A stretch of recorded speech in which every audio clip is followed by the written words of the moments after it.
Toute l'actualité près de chez vous, c'est sur Grand Littoral TV. Bienvenue si vous nous rejoignez. A tout de suite un nouveau flash, l'édition locale. Et puis juste après, vous retrouverez les prévisions météo.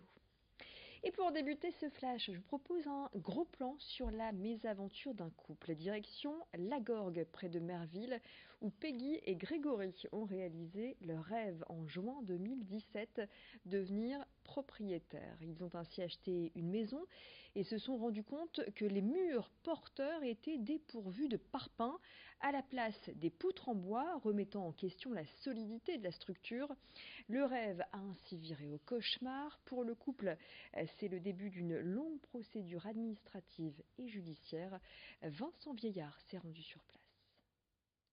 Après avoir emménagé dans leur nouveau chez eux, Grégory et Peggy Hollander souhaitent se lancer dans plusieurs travaux. D'abord la toiture, puis le changement de fenêtre. Et c'est à ce moment-là qu'ils se rendent compte qu'ils ont été arnaqués. La maison, censée être faite de parpaings, est à ossature bois. Je pense qu'il y a beaucoup de personnes qui n'aimeraient pas être à notre place, surtout que c'est notre premier achat de maison.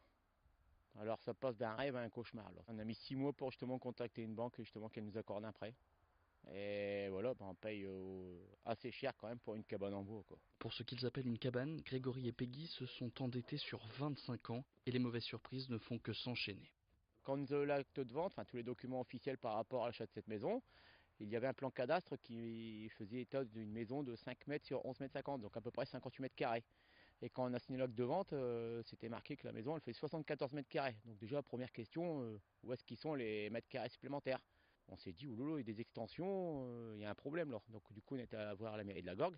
La mairie de la Gorgue, qu'est-ce qu'ils nous ont dit? On n'a rien du tout par rapport à ces maisons. Il n'y a pas d'historique, il n'y a pas de déclaration de permis, pas de déclaration préalable, pas de permis de construire, rien du tout. On a peur, c'est la mairie justement qu'elle vienne justement abattre qu'est-ce qui est en trop, parce que c'est illégal, et après, la grande surprise, c'est la taxe foncière.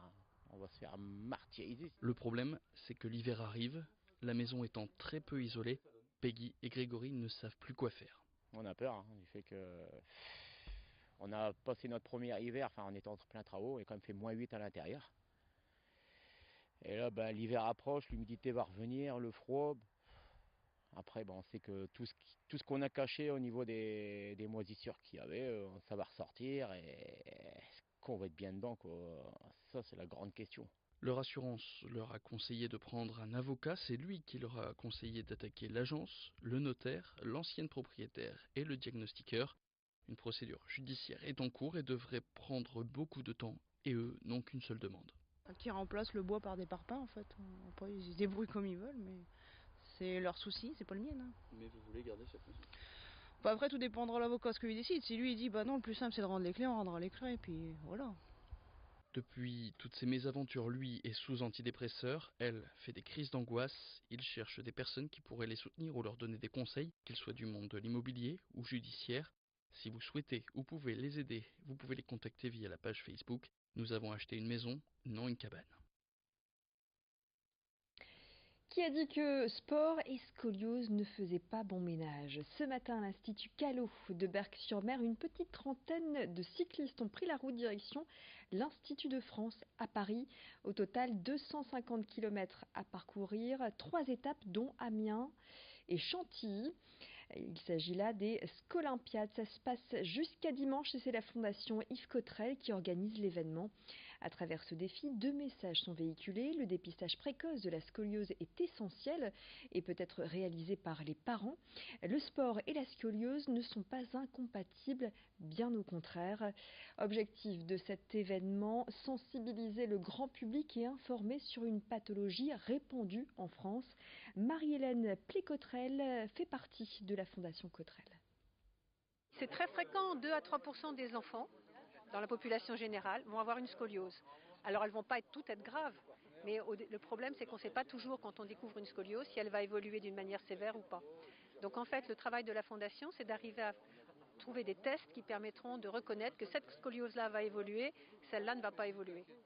Mais à partir du moment où on sait que la scoliose va évoluer, elle doit être suivie très très régulièrement. Donc l'intérêt du dépistage très précoce. Malheureusement, ce n'est pas bien fait par le système de santé. Donc il faut vraiment que ce soit les parents qui le fassent. Et en fait, on a même fait un petit spot de dépistage qui montre comment doivent faire les parents pour dépister chez un enfant une scoliose. En fait, il faut faire pencher l'enfant et on regarde bien si les deux côtés sont symétriques. Ce matin, ils étaient donc une petite trentaine à prendre le départ de Berck-sur-Mer depuis la cour d'honneur de l'Institut Callot. Des personnes en situation de handicap sur des vélos spécialement adaptés, mais aussi une dizaine de cyclistes locaux ou encore des médecins comme Pierre-Antoine Guilly, interrogé par Louis Caillé.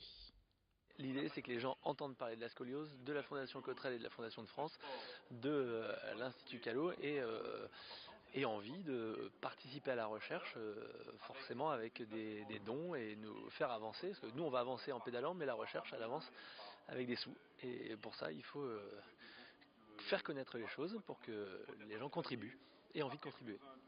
Un peu angoissé, mais on verra. Je pense que ça ira. Pas de souci pour moi. En tout cas, les bras, ils vont tenir. Et vous pouvez soutenir la fondation en faisant un don sur Ulule, sur Scolympiade, ou bien trouver plus d'infos sur le site internet scolympiade.org. Sport toujours, les plus sportifs d'entre vous ont rendez-vous à 800 ce week-end, place au Trail national de la Côte d'Opale. Cette 12e édition va réunir plus de 7000 coureurs. Ils seront 3500 à prendre le départ demain pour les courses plus familiales et autant dimanche pour les courses plus longues.